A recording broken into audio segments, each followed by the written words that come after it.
আজকের রেসিপি ছানার পায়েস। খুব কম সময়ে পায়েসের কিছু রেসিপি বানাতে চাইলে এটা আপনারা বানিয়ে দেখতেই পারেন, যেন একেবারে অমৃত। যে কোনো পুজো অকেশানে এই রেসিপিটা একবার ট্রাই করে দেখবেন, আশা করি সকলেরই খুব ভালো লাগবে। আর বাচ্চাদের বানিয়ে দিলে তো কোনো কথাই নেই।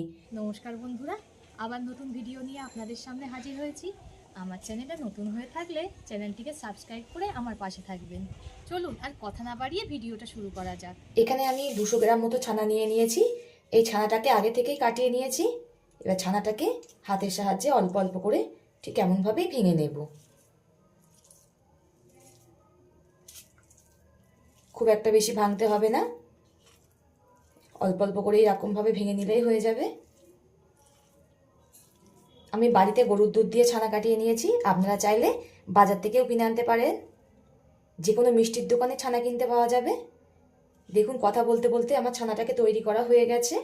এখানে আমি একটা কড়া গরম হতে বসিয়ে দিয়েছি। এখানে 500 গ্রাম গরুর দুধ আছে, আপনারা চাইলে যে কোনো প্যাকেট দুধও নিতে পারেন। দুধটাকে এবার কড়ার মধ্যে দিয়ে দিলাম। দুধটা একটু ভালো করে ফুটিয়ে নেব। দুধটা কাঁচা আছে, আগে থেকে জাল দেওয়া ছিল না, তাই দুধটা খুব ভালো করে জাল দিয়ে নেব।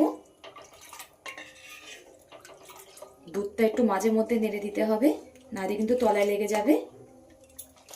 দুধটা খুব ভালো রকমই ফুটছে, ঘুটে ঘুটে একেবারে খুব সুন্দর করে জাল দিয়ে নেব।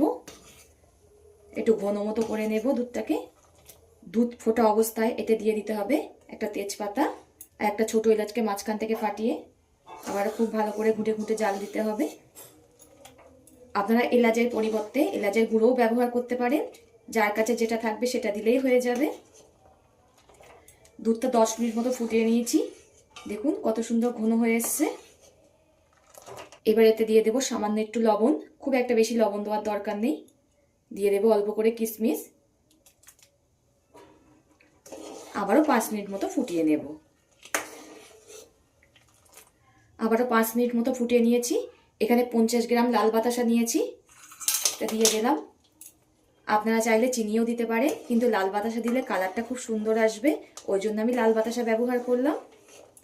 বাতাসাটা যতক্ষণ না গড়ে ততক্ষণ একটু ফুটিয়ে নিতে হবে দুধটাকে। মিষ্টিটা আপনারা স্বাদ মতো ব্যবহার করবেন। বাতাসাটা গলে গেছে। এটা বানানো কিন্তু খুবই সোজা, সব কিছু বাড়ি থাকা উপকরণ দিয়ে হয়ে যায়। একবার হলেও ট্রাই করে দেখবেন, আশা করি সকলেরই খুব ভালো লাগবে। দেখে বুঝতেই পাচ্ছেন দুধটা কতটাই ঘন হয়ে এসছে।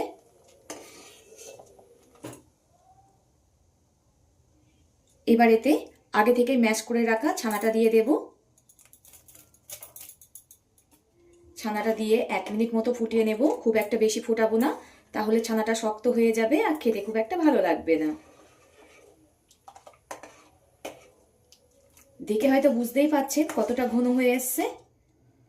বানানো কতটাই সহজ দেখেই তো বুঝতে পারলেন।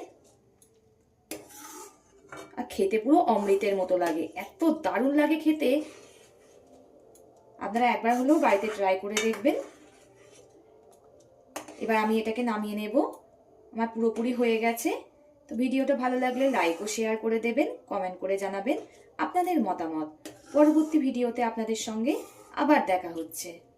ঠিক এমন পাতলা পাতলাই নামাবো, পরে বসে ঘন হয়ে যাবে।